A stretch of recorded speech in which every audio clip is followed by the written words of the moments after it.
қалмай шашып, құзғын қарғаларға жем қыламыз. Батырларыңның басын айза қылып, ұлдарыңды құл, қыздарыңды күң етеміз. Керей, інімнің қаны сенің мойныңда. Қанға қан, шық жекпе-жекке.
Міне балам, қыраңың дайын болды. Қандай әдемі. Әке, өзім ұшырайыншы. Жарайды, ала қой. Кез келген халыққа бәрінен бұрын асқақ рух керек. Ал қазақтың ұлттық рухы оның ерлігінде жатыр. Нұрсұлтан Назарбаев.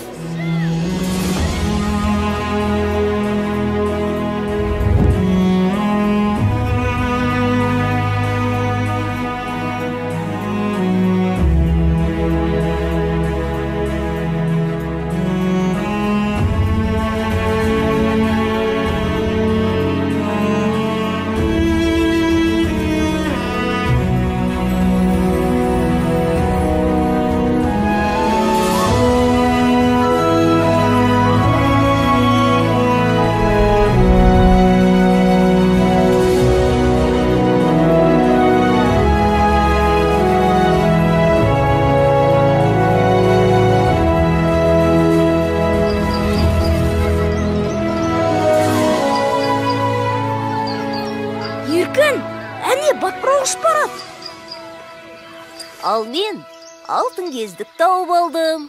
Қане, бері тұршы көрейін. Жоқ, бұл менікі. Қызғаншақ, бермеймін. Бұны мен таптым. Бер дедім мен саған. Сенікі емес. Не жарық? Жаңа кездік қайда? Міне қызық. Қайда жоғалып кетті?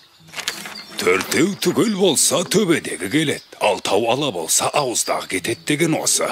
Бекер таластыңдар. Ата, жаңа ғана мына ескерткіш нұр шашқандай болды. Байқамадыңыз ба? Сонда бұл кісілер кімдер? Балалар, бұл қазақ мемлекетінің негізін қалаған, ұлтымыздың әділетті де батыр хандары, Керей мен Жәнібек. Ата, олар жөнінде айтып беріңізші. Жарайды айтайын.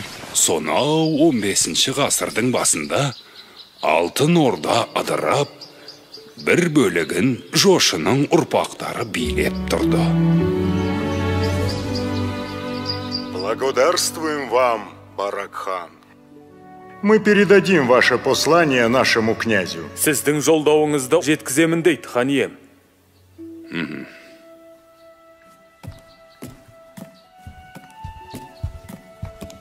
Халықтан шағым түсті. Орда маңында қарақшылар пайда болыпты. Тездетіп жасақ жіберіп, оларды құрықтау керек. Жібек жолы бойындағы керуендерді қорғауды мықтап тапсыр. Орындаймыз. Мәртебелі хан ием, ұлы ұстаз шұғыл хабармен қабылдауыңызды сұрайды. Кірсін. Хан ием, аспан әлемінен үрейлі хабар әкелдім. Айта бер, ұстаз. 77 жылда бір келетін құйрықты жұлдыз көрінді. Ол жер бетіне әсер етпей қоймайды. Қара күштер оянуы мүмкін. Сақтық жасаңыз. Болат, бауырым, ру басыларын таңбалы тасқа жина. Бірлігімізді бекемдеп алатын кез келді. Керей мен Жәнібекте барсын. Қазірден бастап ел өміріне араласа берсін. Орындаймыз. Ой, осы тас атудан жалықтым. Соны айтса шыдамым таусылды. Бұған не дейсің, Жәнібек? Сол да сөз бе, Керей? Көрдің бе? Мен саған одан зорын көрсетейін. Үлкен құмыраға қараш. Кәне.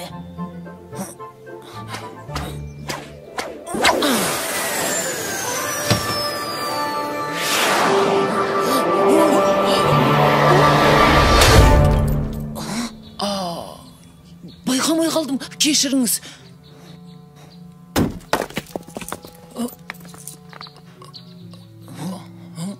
Батыр аға, сақпан атуды, сойылдасуды үйреттіңіз.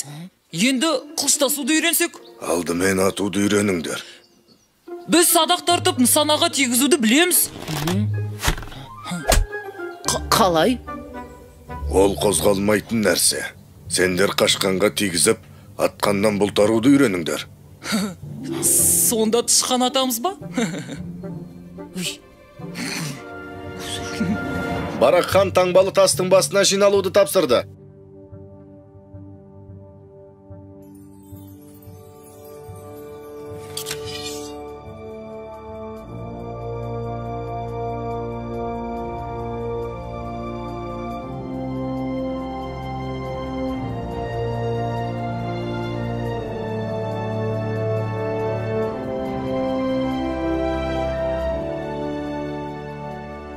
Мұнда не болады?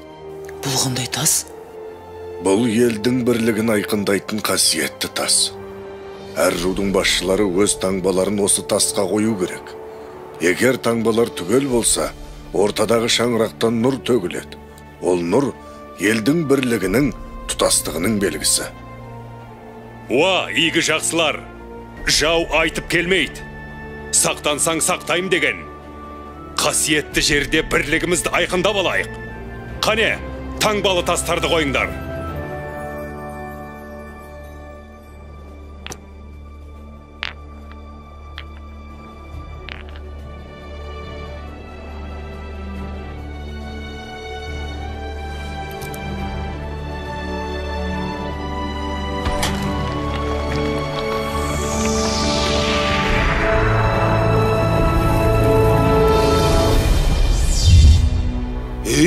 Неге нұр төгілмеді? Қарабектің таңбасы қойылмады. Өзде көрінбейді. Қайда жүр өзі? Болат Сұлтан, сен не дейсің? Ол неге келмеген? Хан ием, Қарабектің келмегені ел бірлігін жақтамағаны ғой. Онсыз нес? Қарабектен ондайды күтпеген едік. Іштен шыққан жау жаман. Әйтеуір арамызға ірткі түспесін. Құйрықты жұлдыз көрінгенде қара күштер бас көтереді. Солардың ісі болмаса жарар еді. Ал біз ұрпаққа бірлікті мұра етіп қалдыруымыз керек. Онсыз болашағымыз қараңғы. Ендігі жерде бірлік үшін күресеміз. Батыр ата, енді не болады екен? Қарабек деген кім? Аттарың даяр ма? Иә, кеше ғана тайыма бас білдірдім. Енді менің тайымды үйрету керек. Барыңдар онда. Тез. Эй, Қарабек, Қарабек.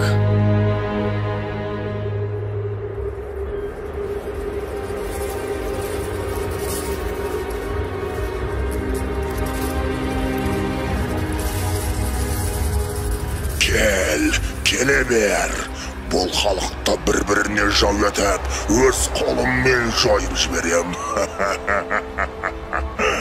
Менің айтқаныммен жүрсең билікке де, байлыққа да жетесің, Қарабек. Бұл саған таңбалы тасқа бармағаның үшін сыйлығым. Бір тамшысын ішкен адам қасиетінен айырылады, өз жағынына жау болады. Әбілқайырды таққа отырғыз, ол да менің айтқаныммен жүретін болсын. Тақта Барақ хан отыр емес пе? Оның көзін жой. Ал, аузынан сүті кеппеген Керей мен Жәнібектің жарасы жеңіл. Ләббай тақсыр.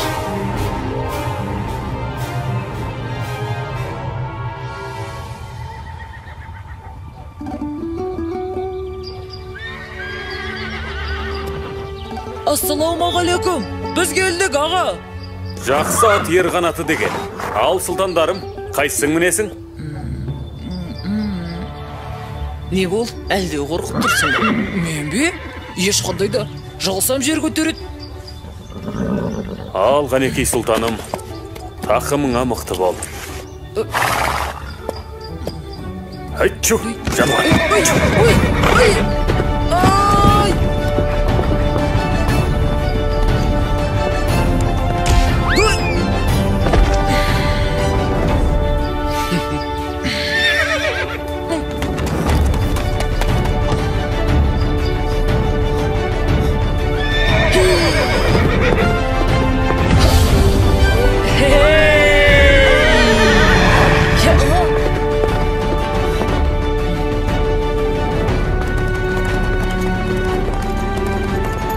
Сұлтандар!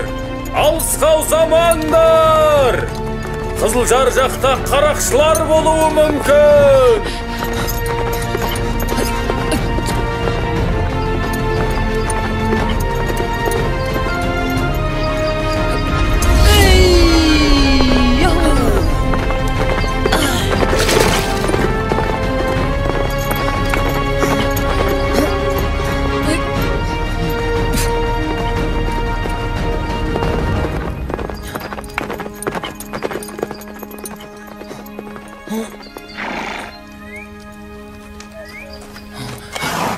Жәнібек, сен ештеңе байқамадың ба?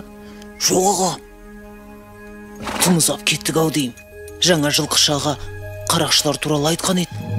Қарақшы? Мен өмірде қарақшыларды көрмеппін. Әне, анда біреулер бар сияқты. Керей, өтінемін көрейікші. Жарайды. Бірақ көреміз де қайтамыз. Әттен қарауымыз жоқ. Менде сақпан бар.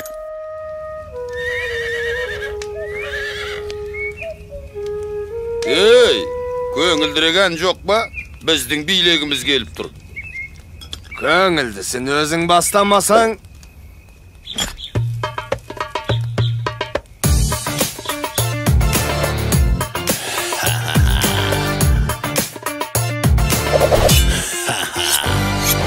Еркін дала еркесеміз, біз қарақшы біліп қой. Қайда жүрсек қарнымыз тоқ, күнде думан, күнде той. Басқаларша еңбек етіп, бел ауыртып жатпаймыз. Шарап ішіп шалқып тасып, біздің өмір қызық қой. Керуендер өтіп берсін жібек жолы бойында. Керуен басы береріңді өз еркіңмен дайында. Күміс теңге жібек мата бола берсін бәрібір. Аңыз етіп ел айтады, ертең біздер жайында. Қорқытамыз, тонаймыз, босалаймыз, оңаймыз. Алтын күміс теңгелерді сыңғырлатып санаймыз. Солайырды қанаймыз, асыраша талаймыз. Оңай олжа келіп тұрса құрғаламыз қалаймыз. Қарақшымыз қаталмыз, ел тонаймыз далада. Шын болады бізде елде қарияда балада. Ұрлық түбі қорлық деген дана сөз бар халықта. Кім айтса да тауып айтқан түйіп алшы санаңа. Ей, мынау қайдан шықты? Сайтан емес пе өзі? Кімсің ей? Сендер қоршаудасыңдар. Тұтқындарды босатыңдар. Қоршауда дейді? Ешкім жоқ қой. Оны немен дәлелдейсің? Ей, бұл қалай болды? Тағы дәлел керек пе? Қай жерден атылды? Білмеймін, байқамадым. Абай болыңдар.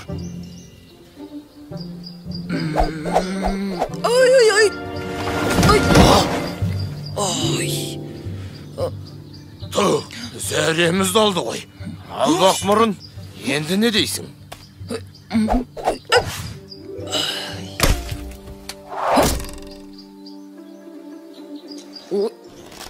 Қаш, Жәнібек, қаш. Қаш. Өшірініңді. Деген жоқ. Қазір мен оның әкесін танытайын. Тапқан екенсің ойнайтын адамды. Сталдың ба? Мен саған тас атқанды көрсетейін.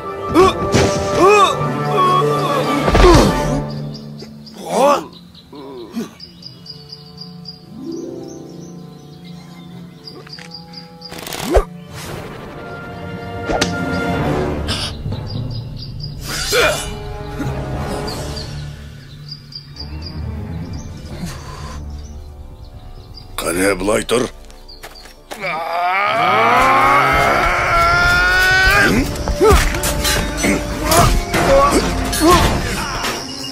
Алысқа замаңдар дегенім қайда?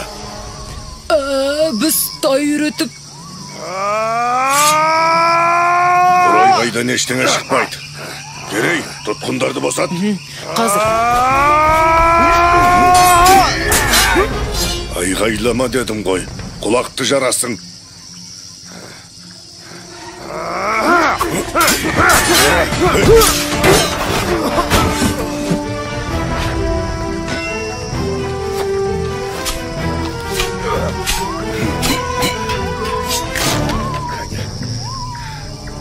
Ал сендер неге айғайламайсыңдар?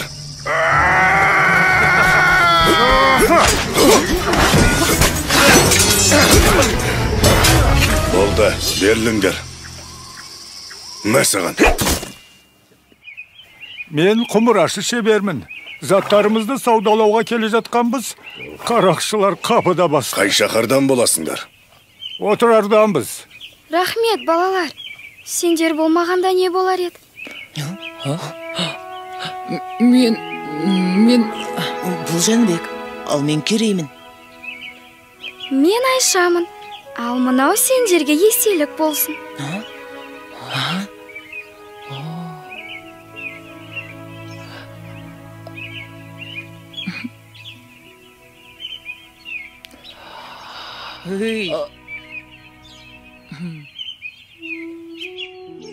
Сау болыңдар, Алла жар болсын. Сау бол. Жолдарың болсын. Сау болыңдар, балалар. Батыр ата, бізді қалай тауып келдіңіз? Ақсақалды қария айтпағанда білмес едім. Ол қандай қария? Мен оны көрдім. Бір Алла сақтады. Қарақшылар жазым етсе не болар еді? Түсіндік, Батыр ата. Жарайды, енді мұндай қайталанбасын. Батыр ата, бізге көрінген Қыдыр ата емес пе? Әбден мүмкін.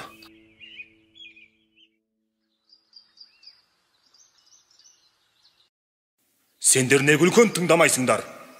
Ордадан рұқсатсыз алшақ кеткендерің қалай? Әке, мен кінәлі. Мен. Хан әке, менен болды, кешіріңіз. Осы істерің ел бастайтын сұлтандарға лайық па? Жарайды. Бір ашуыңды маған қый. Ал сендердің бір-біріңе араша түскендерің жақсы қасиет. Біз Болат екеуміз қандай бауыр болсақ, сендер де сондай жақын болуға тиіссіңдер. Сендер жұптарыңды жазбай жүрсеңдер ғана мақсаттарыңа жетесіңдер. Осыны бір сәт естен шығармаңдар. Иә. Ал балалар, сендер бара беріңдер. Хан ием, маған айтарыңыз бар ма? Аталық, талай айқастарда, қаншама сын сағаттарда менің сенімді серігім болдың. Алайда саған бір өтінішім бар. Айтыңыз, хан ием. Таңбалы тастың басындағы жайды көрдің. Аумалы төкпелі заман болғалы тұр. Бір бәлені ішім сезет. Айтарым, Керей мен Жәнібек саған аманат. Алаң болмаңыз, хан ием. Олар үшін жаным құрбан.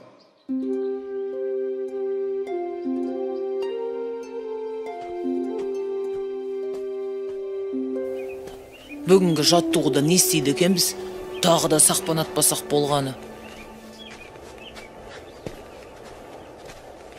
Батыр ата, өткендегі қашқанға тигізіп атқаннан бұлтару дегеніңізді түсінбедік. Қорамсаларыңды алыңдар.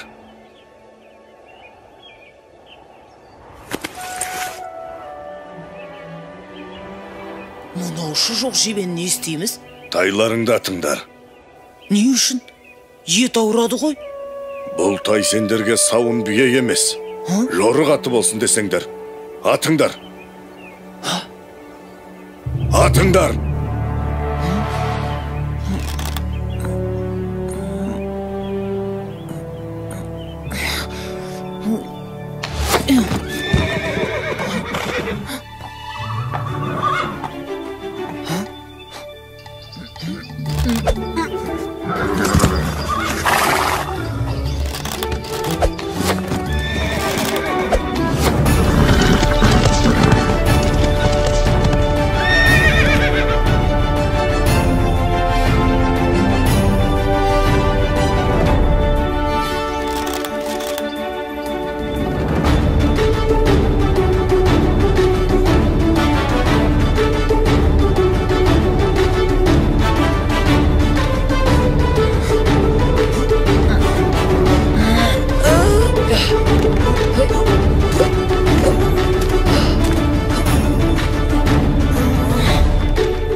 Міне, атқаннан болтару деген осы. Жылқы көзі жылғадағыны көрет деп қазақ бекер айтпаған. Енді бұл тайларың сендерді жауып тұрған жебенің арасынан алып шығады. Ал шаң-шұң ұрысқа көкпардың додасына түскенде үйренеді. Түсіндік, Батыр ата. Біз ұрысқа дайынбыз.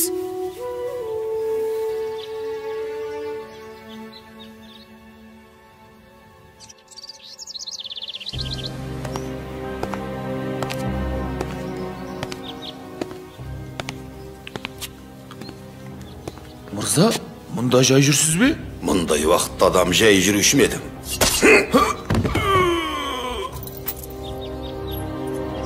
Мынау Қарабек емес пе? Мен сендерге бостандық сыйлаймын, бірақ оның өтеуі бар. Не істеу керек? Әйтсе де сендер үшін түк емес. Қысқасы, таңертең барақ хан Моғолстан ханы Есенбұғаға қонаққа барады.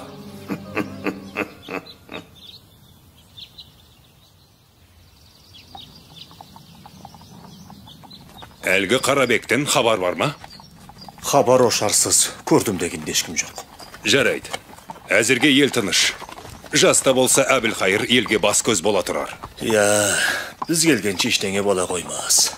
Көрші ұлыстармен ынтымағымызды нығайту керек. Бізді қонаққа шақырған Есенбұға ханның да ойы осы болса керек. Алайда ойраттардың не ойлап отырғаны белгісіз. Соны ұмытпайық.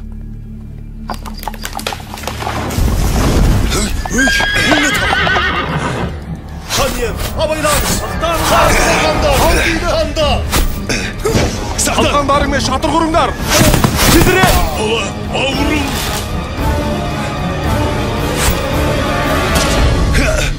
Ханға оқ түйді!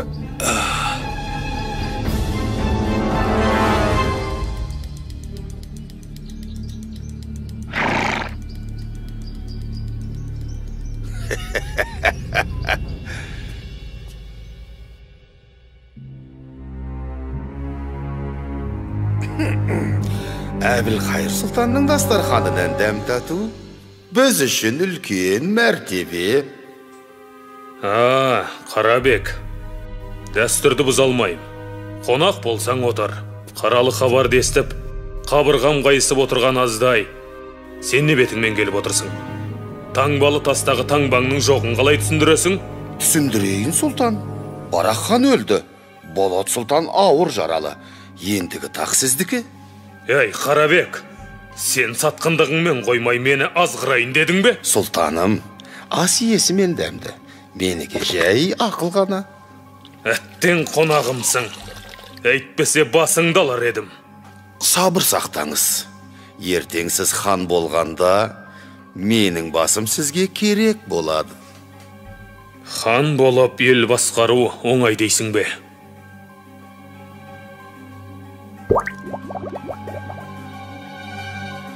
Сұлтаным, тақ мынау балғымыздан да тәтті болады. Дәмін алсаңыз құмарына түсесіз, әлемді басып жан шисіз, дегеніңізге жетесіз. Алыңыз. Сен дұрыс айтасың. Келесі хан мен боламын. Әбілхайыр хан жасасын.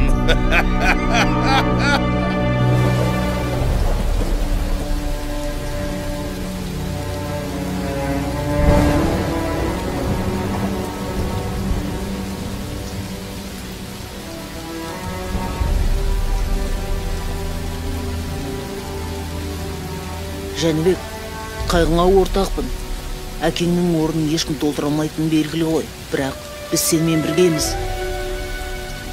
Бұл опасыздардың ісі бір ұшы сендерге тимес екен.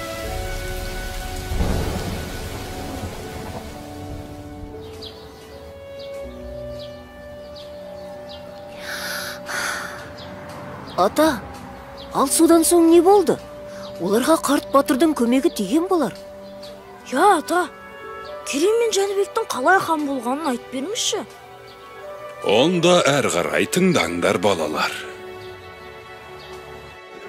Әбілхайыр салған салық мөлшері халыққа ауыр тиіп, ханға деген ел наразылығы күннен күнге күшейе түсті.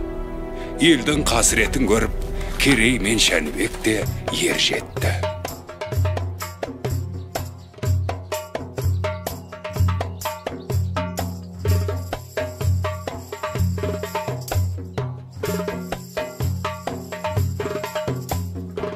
Хан ием, Керей мен Жәнібек сұлтандар келіп тұр.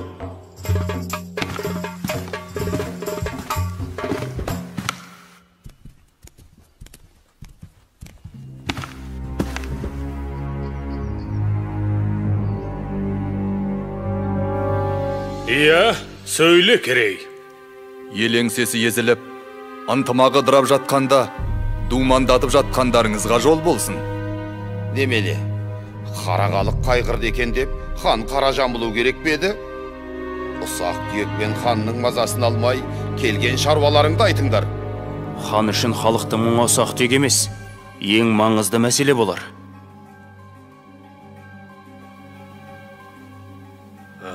Хан аға, көзіңізді ашыңыз. Таңбасын бөлек салған мына Қарабекке төрден орын беріп, тайыраңдатып қойғаныңыз. Тоқтат! Мен сендерге аға емес ханмын. Ендігі жолы алдымда тізерлеп отыратын болыңдар. Маған ақыл айтуға келген болсаңдар, боссыңдар!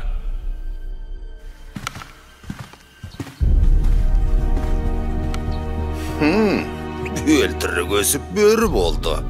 Бүгін азуын көрсетті. Ертең сізге де шабат. Қапы қалмаңыз. Олай болса, тірсегін қи олардың. Құп тақсыр. Оларды аңға шығып, сейіл құруға шақырыңыз. Ар жағын өзім жайғастырам. Әбілхайыр хан сендерді не үшін аңға шақырды екен? Соны түсінбедім. Түсінбейтін несі бар? Өткендегі әңгімені жуып шаймақ болар. Қазір саят құрып көңіл көтеретін кез емес.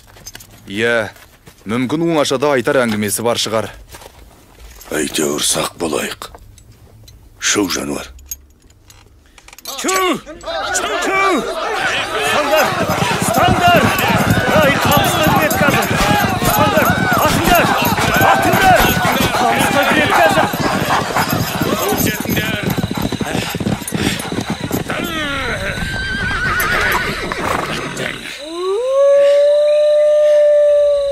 Ал сұлтандарым, қанжығасы майланған бірінші адамға алтын зерлі қасқыр ішік жабылады. Бәрекелді! Ханның жомарттығына разымыз. Ал, қамыс ішіне кім кіреді? Мен кіремін. Мен де әзірмін. Сендердің өжет екендеріңе күмәнім жоқ. Алайда сақ болғайсыңдар. Оу, батыр. Шәкірттеріңнің шамасын көрейік.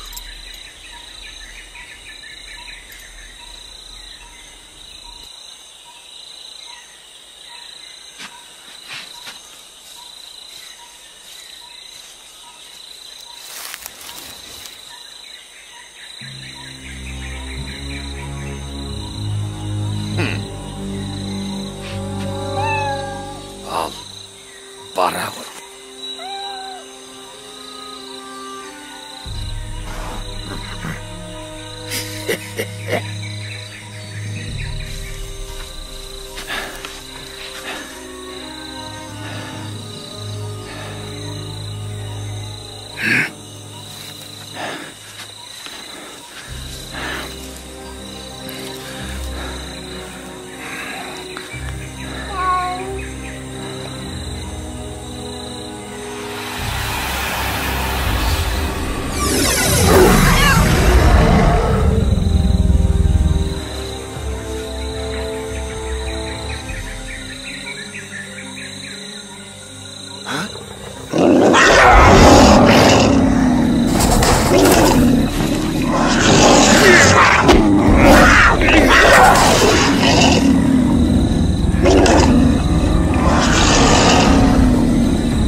Жәнібек сұлтан, Керей қайда?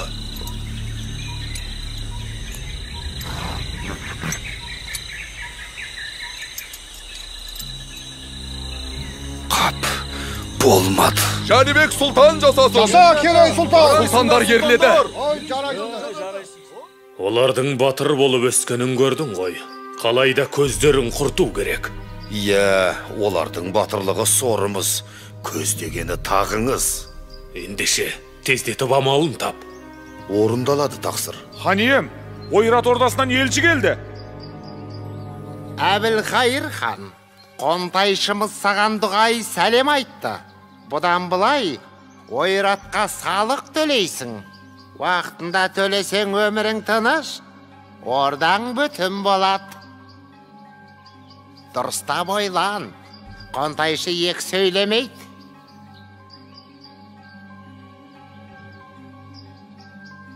Жетпегені осы еді. Енді не дейсің? Салықты халық төлейді. Сіздің неңіз кетеді? Елді езіп ұстасаңыз ғана бас еді.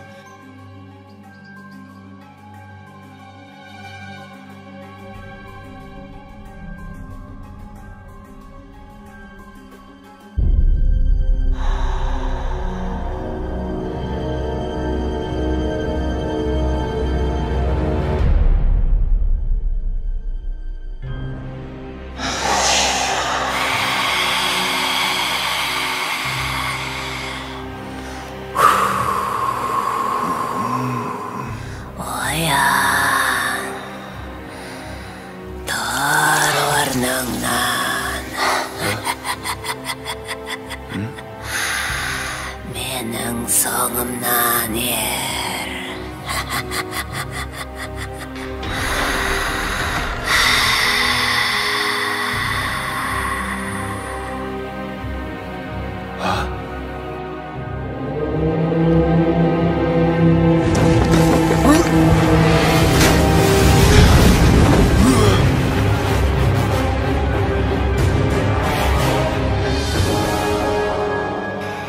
Керей сұлтан, алтындақ сені күтіп тұр.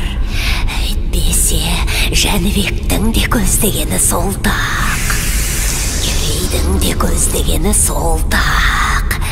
Әкеңнен қалған таққа ие болғысы келеді. Ал ол тақтың мұрагері тек қана сенсің. Тақ бар жерде бақ бар, дүние байлық, билік пен мансап бәрі сонда, бірақ тақ біреу, ал сендер екеусіңдер. Кім бірінші жетсе тақ соныкі, тезірек, тезірек.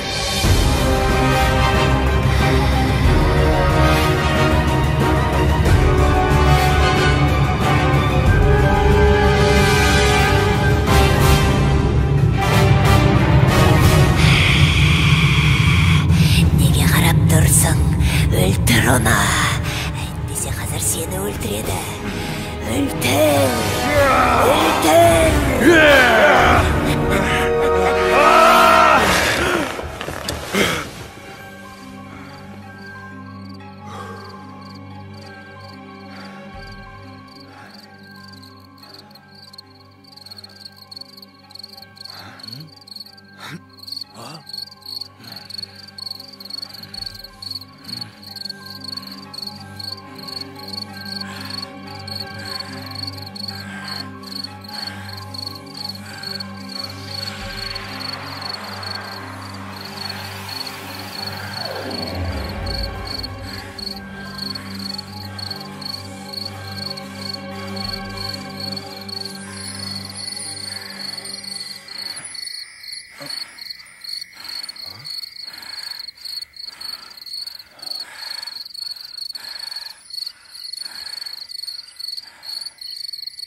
Қара ниет қарақшыларым, қайдасыңдар?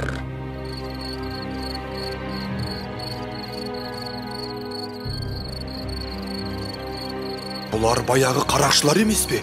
Иә, дәл таптың, сұлтан. Сендердің кесірлеріңнен біз тарға пасқа қамалып қорлық көрдік. Ал енді сен де біліп ал, Жәнібек сұлтан. Сенің әкеңе қадалған жебе менікі. Немене? Енді сендер де осы жерден тірі шықпайсыңдар. Ах, қанішер жауыздар! Жәнібек!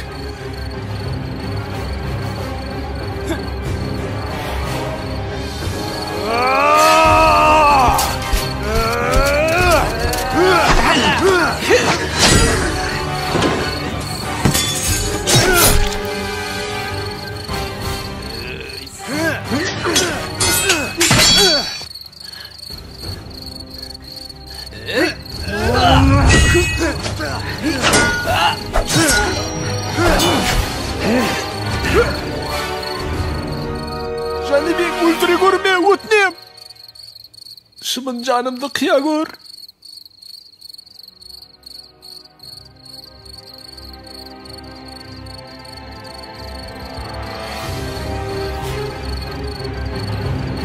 Жәнібек, байқа!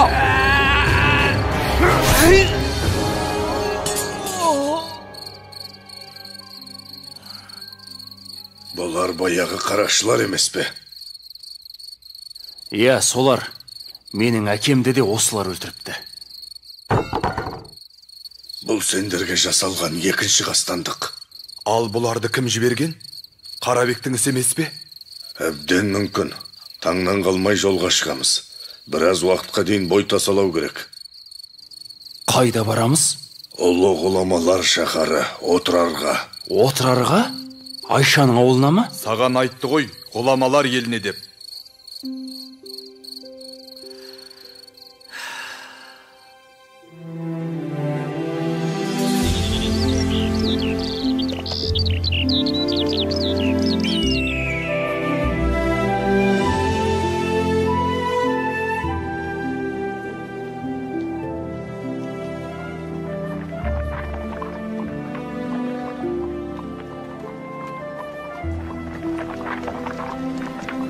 Ассалаумағалейкум, ақсақал.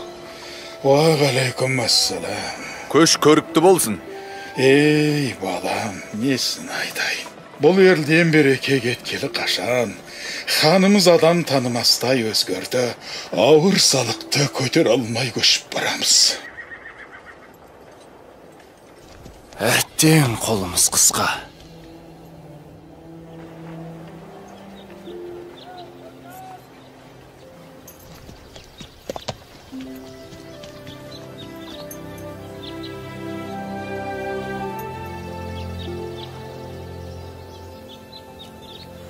Қозы көш жер жүрдік, жағашпайсыздар ғой тіпті. Іштеріңіз піспады ма?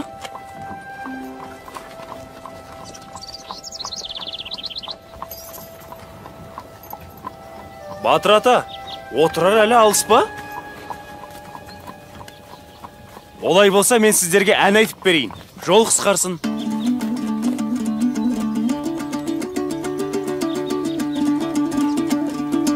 Қолымда бір қамшым бар, ақау бүлдір келе ай.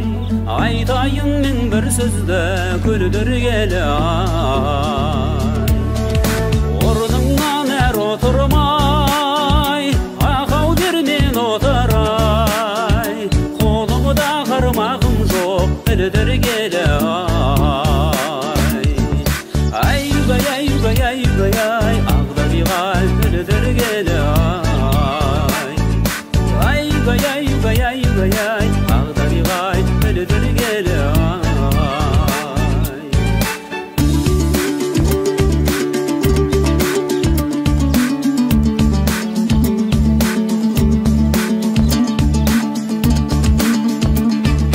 Қолымда бір қамшым бар, ақау бұлмақтаған ай. Бәйгеден екі ат келді, ойнақтаған ай. Жүрмесіңе сен аман, ақау деу қарағым ай. Көзіңнен айналайын, жайнақтаған ай.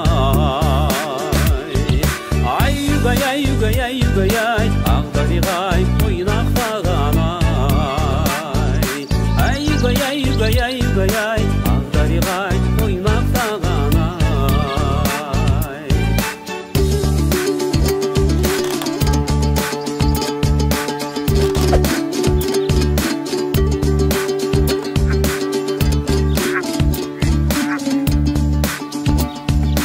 Ай-югай, ай-югай, ай-югай, ай, ағдабиғай ойнақтаған ай. Міне, келіп те қалдық. Отырар ғажап қала екен. Көгілдір күмбездері қандай. Иә, бұл шаһарда Айша тұрады. Мен жай ашейін, расында да әдемі қала екен. Ай-югай, ай-югай, ай-югай. Ішке кірейік.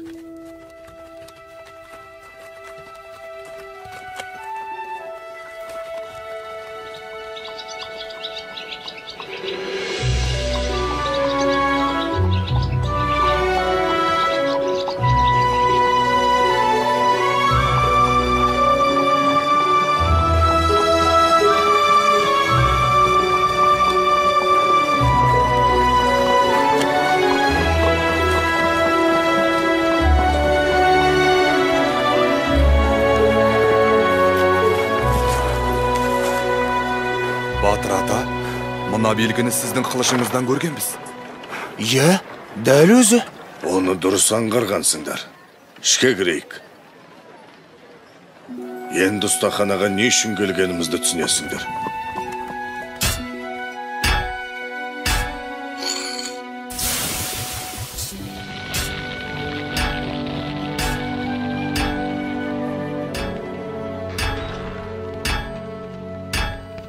Амансың ба, қандыбалақ досым? Армысың, батырам. Ат көлік аман келіп жеттіңдер ме? Аллаға шүкір сапарымыз сәтті болды. Ал өзің қалайсың? Қартайып қар ұстауға жарамай қалған жоқсың ба? Жоға, о не дегенің? Жауға қарсы бірге шабайық десең, мен дайынмын. Бәрекелді достым. Менің өтінішімді орындап қойған боларсың. Иә, сенің тапсырысыңды дайырлап қойдым. Әкеліңдер. Мынау менің шәкірттерім. Саған берген тапсырыстың иелері осылар. Онда бұлар осал жігіттер болмады ғой. Қанекей.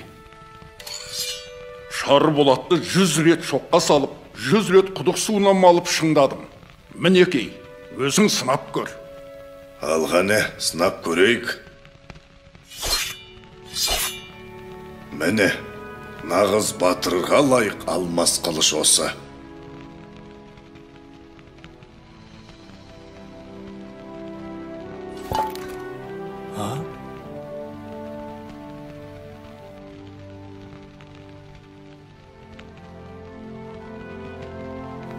Сіздерге рахмет. Бұл қылыш ел мүддесіне қызмет ететін болады. Жаумен бетпе-бет келсем ғой, жайратып салатын. Ол күнде алыс емес. Бірақ күш пен қарудан маңызды нәрсе бар. Енді сендерге соны үйрену керек. Біз қашанғы үйрене береміз? Ержеттік емес пе? Құдай қаласа сендер келешекте ел бастап халық қамын жейтін азамат боласыңдар. Дана, кемеңгер адам ғана елін әділ басқарып дегеніне жеткізеді. Ол үшін білім керек. Қараңдаршы. Олы дала төсіндегі мына шаһар әлемге әйгілі қаншама даналарды шығарды. Таңертең сол білім ордасына барамыз.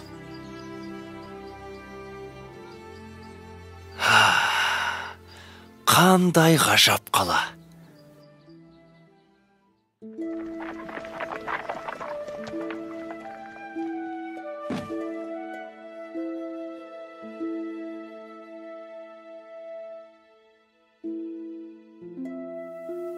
Ассалаумағалейкум, ұстаз.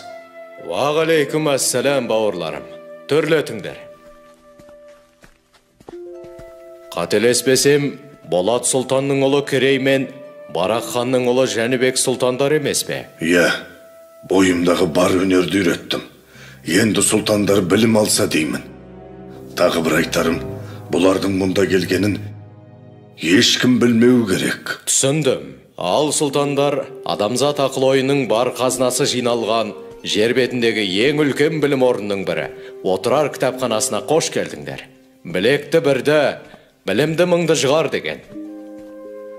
Міне мынау адамзаттың екінші ұстазы өзіміздің Әл-Фараби шығармалары. Мынау Барзғандық Махмуд Қашқари, ал мұнда Баласығындық Жүсіп еңбектері.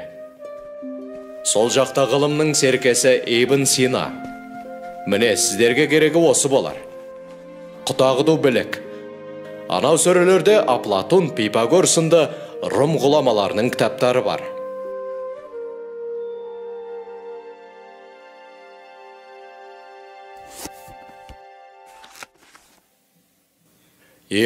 Бұл шығыстың шайыры Омар Хайям. Бірақ бұл кітапты оқу саған әлі ертелеу болады. Мұнау не өзі? Дәл қазір сен әлемдегі тепетеңдікті бұздың. Аспан әлемі туралы Ұлықбектің еңбектерін оқсаңдар, бәрінде түсінесіңдер. Ал жерге жақындап келе жатқан құйрықты жұлдыздың бетін қайтару туралы бұл кітаптарда ештеңе жазылмаған ба?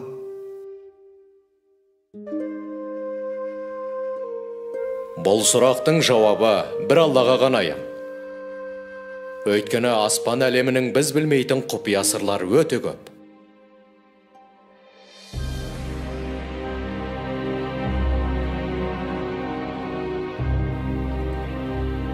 Айтқаныңды орындадым, әміршім. Елдің бірлігін жойып, берекесін кетірдім. Орданың шаңырағы шайқалып тұр. Сен Керей мен Жәнібектен көз жазып қалдың. Оларды қайткенде де табу керек. Сол екеуін қолдайтын бір күш бар екен анық. Түсіндім. Жер астына кіріп кетсе де табамын.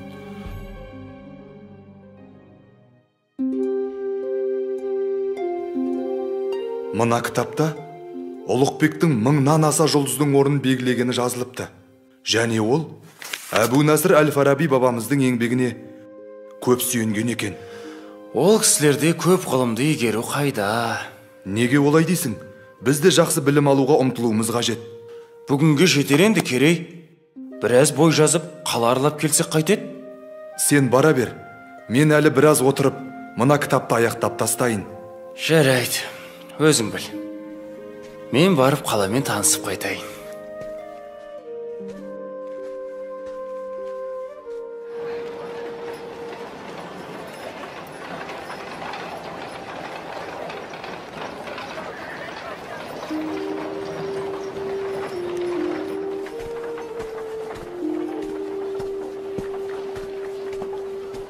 Амансыз ба, бейтаныс ару?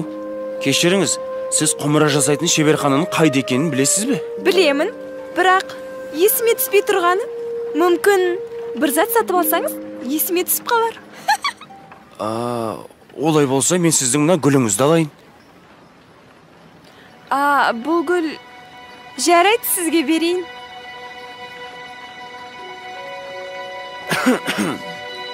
Есіме түсті. Мына көшеге бұрылып тіке жүрсеңіз, алдыңыздан биік мұнаралы үй шығады. Сол тұстан шеберхана көрініп тұр. Рахмет сізге. Келіп тұрыңыз, мырза.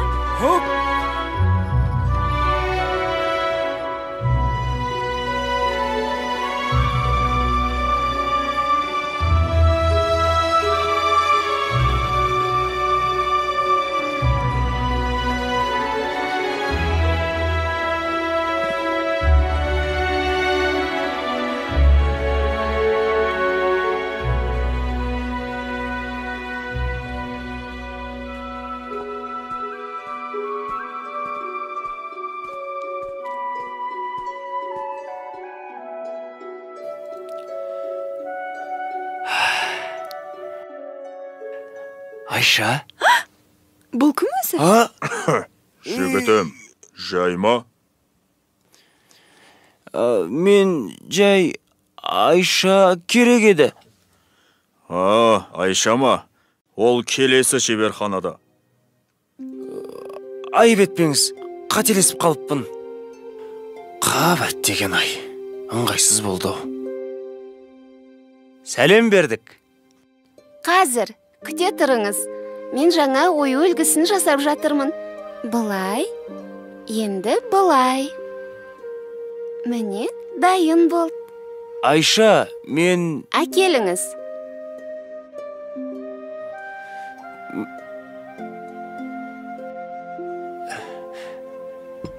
Мінекейіңіз. Иә, бұл құмыра 6 жыл бұрын менің шеберханамда жасалған. Мұна жердегі бояуы кетіпті ғой. Бірдеңе тиген болар.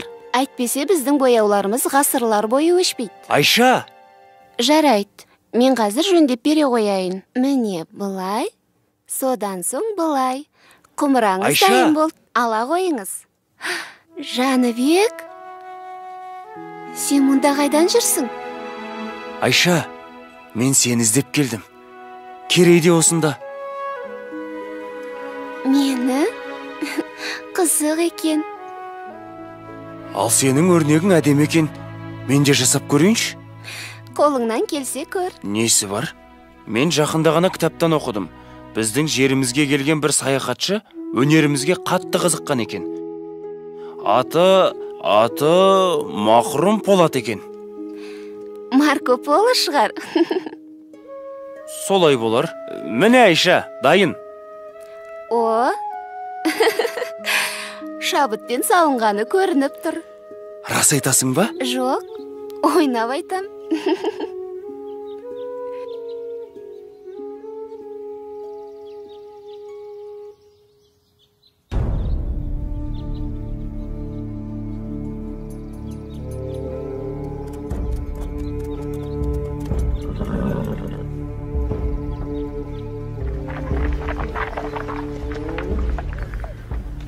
Бұлар кімдер екен?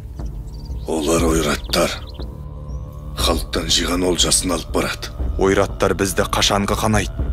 Оларды орнына қоятын кез келген сияқты. Жүрек қалауларың білсін.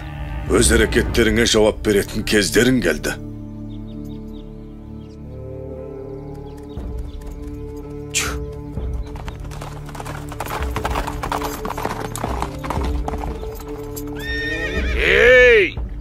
Біздің жолымызды бөгейтіндей сендер кімсіңдер? Біз Әбілқайыр ханнан тиесілі салығымызды алып келе жатырмыз. Жолды босатыңдар. Әйтпесе! Мен Болат Сұлтанның ұлы Кереймін.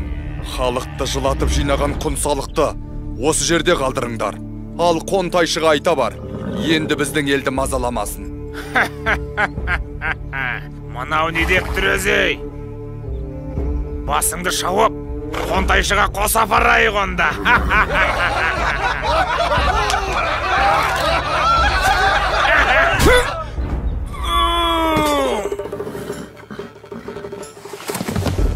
Өй, не болды? Өлтірді! Кетті Керей. Шу!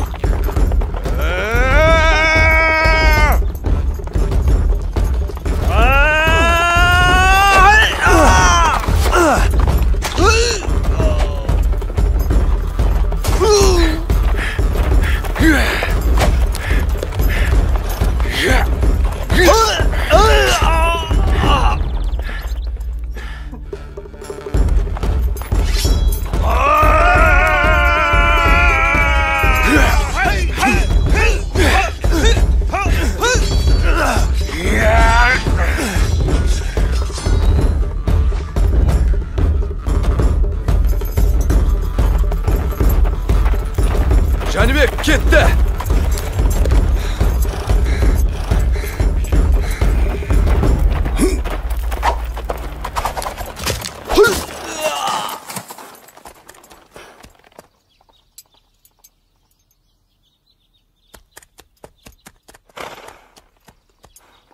Кім екенімізді көрсеттік ау шамасы. Батыр ата, қандай баға бересіз? Қиын сәттер әлі алда.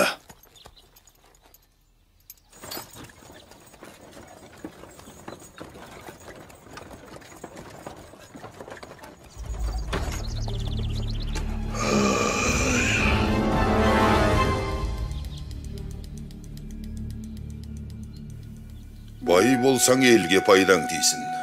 Батыр болсаң жауға найзаң тисін деген осы. Өркендерің өссін қарақтарым. Бірақ бүгінде күлкімізден күңіренісіміз көп болып тұр. Үстем салықтан ел қатты жүдеді. Бұл заман қайда барады екен? Қабырғамыз қайсып жүргелі қашан? Қайда барсам, халықтың айтары осы. Түнде ұйқымыздан, күндіз күлкімізден айырып отырған бұл біздің де мұңымыз. Мына ұлы даланы мекен еткен бабаларымыздың әділдікті ту етіп, елін еркін өмірге жеткізген ерліктері тасқа қашалып жазылған. Еркін ел ғана алдына асыл арман қойып мақсатына жете алады. Бақ ынтымаққа барады екен.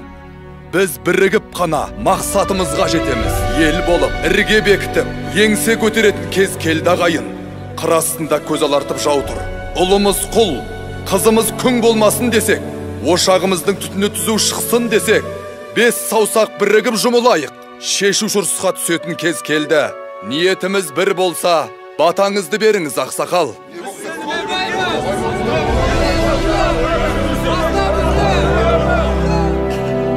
Арманың қол жетер жерде болсын, халқыңның қалауы сенде болсын. Алла жар болсын, аумин.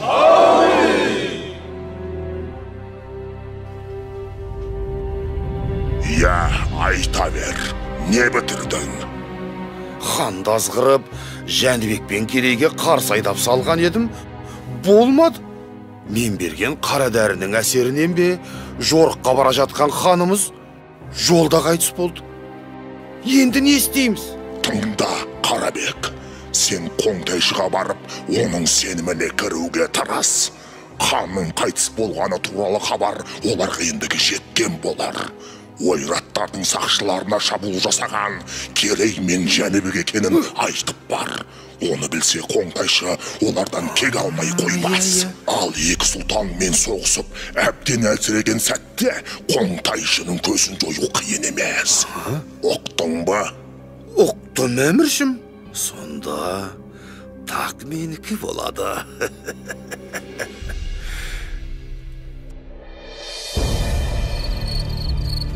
Солай де, Қарабек. Ол екеуінің сонда не көздегені бар екен? Ұлы Қонтайшым, хан тағынан дәмелі Керей мен Жәнібек сұлтандар өз алдына ел болып, әскер жинап сізге қарсы тұрмақшы. Егерде сіз олардан бұрын әрекет жасасаңыз, бүкіл Дешті Қыпшақ жеріне өзіңіз ие боласыз. Жаман емес. Маған мыңбасы қара жалды шақыртындар.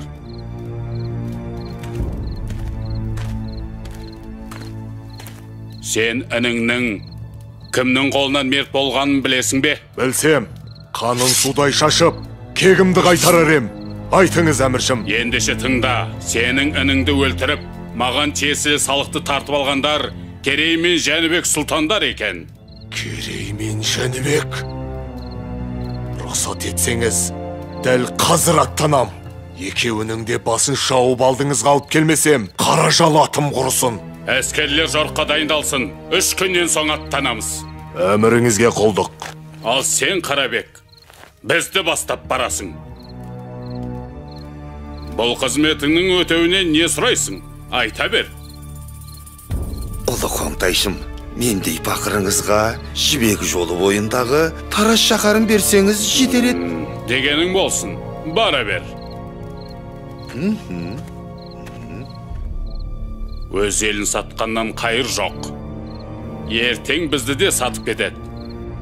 Жорықтан соң көзін жой.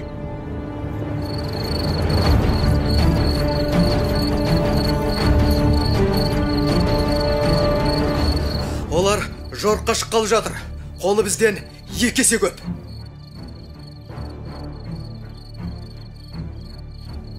Несі бар? Әр қайсымыз 3 ойратқа татсақ, олар көп емес екен. Міне, күші басым жауды, ақылмен жеңетін кез келді. Мұндайда айла керек. Ендеше ақылымызды ортаға салайық.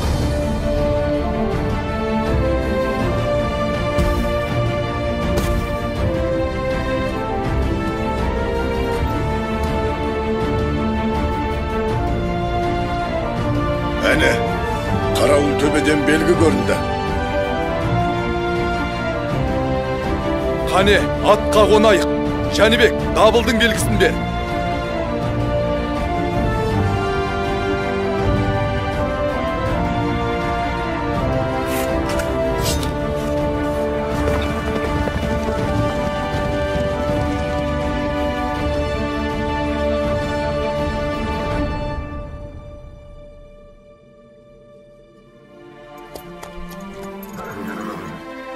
Сарбаздар, кім екенімізді танытар сәт туды. Мына ұлы даланы мекен етеміз, не жоқ боламыз. Жау алдында тізе бүгіп тірі тұрғаннан, тіке тұрып өлген артық. Бүгінгі ерлігіміз, ертеңгі елдігіміздің басы болмақ. Тәңіріміздің өзі қолдасын.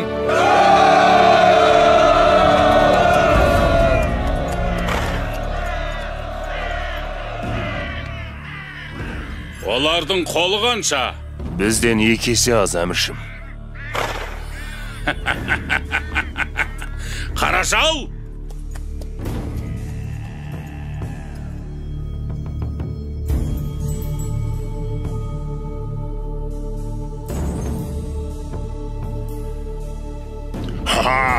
Тағы да сен бе? Жолымнан былай тұр. Анау құйрықты жұлдызды көрдің бе? Күш мен жақта. Бүгін сен жеңілесің. Біздің айқасымыз әлем жаратылғаннан бері ешқашан толастаған емес. Бірде сен, бірде мен жеңдім. Ол бүгін кімнің жеңетінін құдіретті күшті бір Алла біледі. Әлде сен аққа құдайшақ екенін ұмыттың ба? Мені де қолдайтын күш бар екені есіңде болсын. Барлығын жермен жексен етем, мәңгілік түн орнатам. Ей, қазақтар! Дәл осы жерде қандарыңды судай шашып, құзғын қарғаларға жем қыламыз. Батырларыңның басын айза қылып, ұлдарыңды құл, қыздарыңды күң етеміз. Керей, інімнің қаны сенің мойныңда. Қанға қан, шық жекпе-жекке.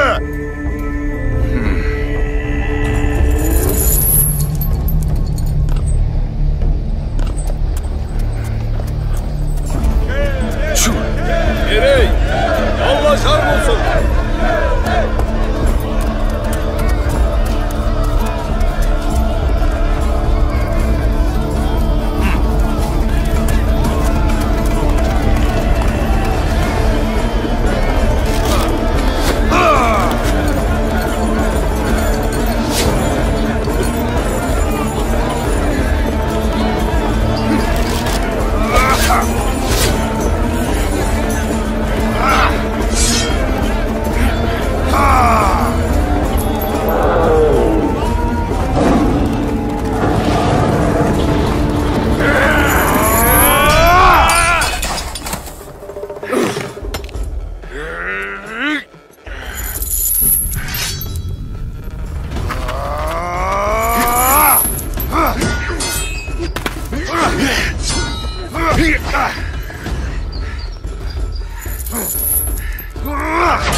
Ұстаз!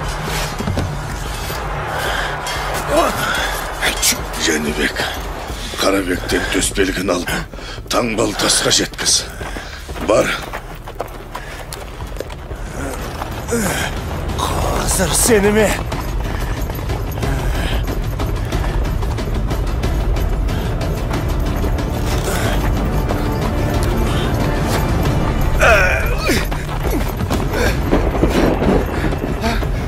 Жәнібек, кешір, мен сенің әкеңдің сенімді серік едім ғой.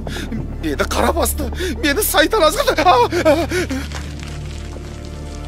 Тірі қалдырсаң, өмір бақи құлыңма өтем. Жәнібек, өтінем. Онда бар сол сайтаныңа.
Айқасымыз мұнымен әлі біткен жоқ. Біз әлі кездесеміз.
Бізге көтерейік!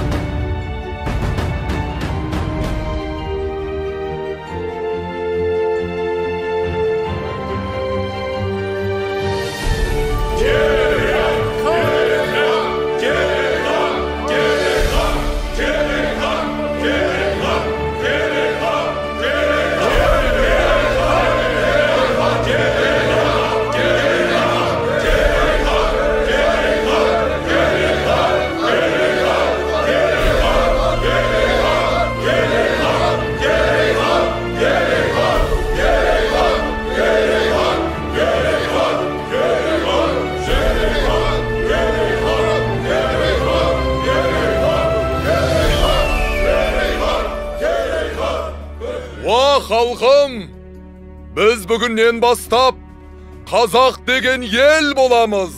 Мына ұлы даламызды жанымыздан артық қастерлеп, қанымызбен қорғаймыз. Іргесі берік, туы биік бұл ел келер ұрпаққа аманат болсын. Ұлы дала елі мәңгілік болғай деп тілейік.